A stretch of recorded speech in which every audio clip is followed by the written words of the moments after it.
जय सिया राम, जय हनुमान, जय बाबा नीम करौली।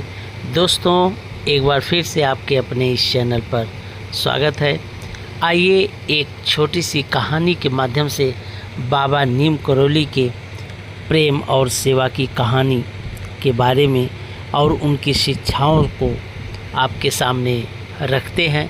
इसे सुनकर, समझकर, जानकर आपको बहुत ही अच्छी प्रेरणा मिलेगी कि बाबा नीम करौली वाकई कोई मामूली इंसान नहीं थे। उनके अंदर अलौकिक चमत्कारिक शक्तियाँ विद्यमान थी।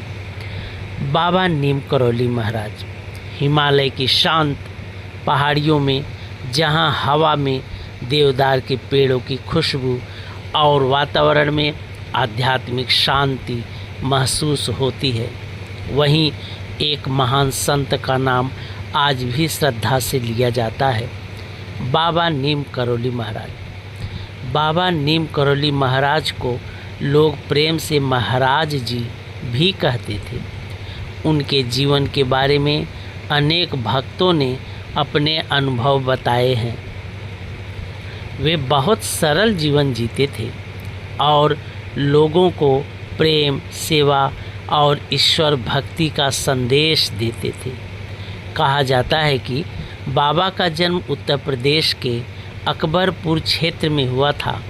बचपन से ही उनमें आध्यात्मिक झुकाव दिखाई देता था।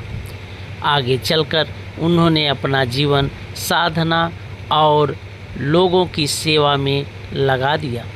एक समय की बात है, बाबा एक ट्रेन में बिना टिकट यात्रा कर रहे थे।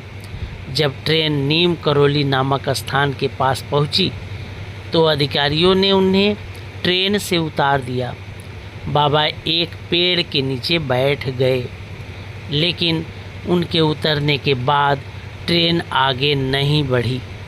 अधिकारियों ने बहुत कोशिश की, लेकिन ट्रेन चलने का नाम नहीं ले रही थी। कुछ लोगों ने बाबा से वापस ट्रेन में बैठने का अनुरोध किया। बाबा ने कोई अहंकार नहीं दिखाया। वे शांत भाव से ट्रेन में बैठ गए और कुछ ही समय बाद ट्रेन चल पड़ी। इस घटना के बाद उस स्थान से बाबा का नाम जुड़ गया और वे नीम करौली बाबा के नाम से प्रसिद्ध होने लगे। हालांकि इस घटना की अलग अलग कथाएं मिलती हैं, लेकिन भक्तों के लिए इसका सबसे बड़ा संदेश बाबा की आध्यात्मिक शक्ति और सरलता थी।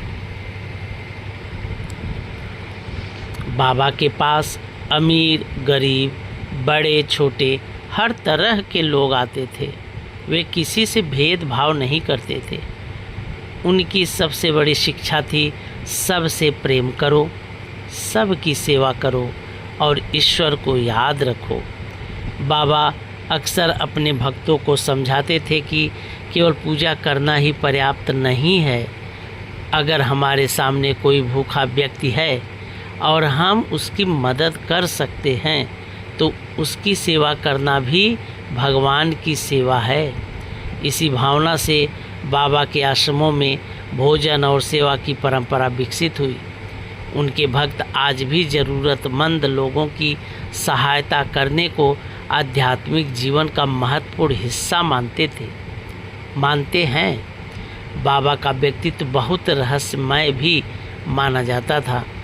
उनके भक्तों ने उनके बारे में अनेक चमत्कारिक अनुभव सुनाए हैं, लेकिन बाबा स्वयं चमत्कारों से ज़्यादा प्रेम और सेवा को महत्व देते थे।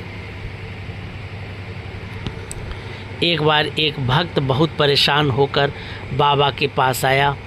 उनके मन में बहुत सारी चिंताएं थीं। उसने बाबा से अपनी समस्या बताई।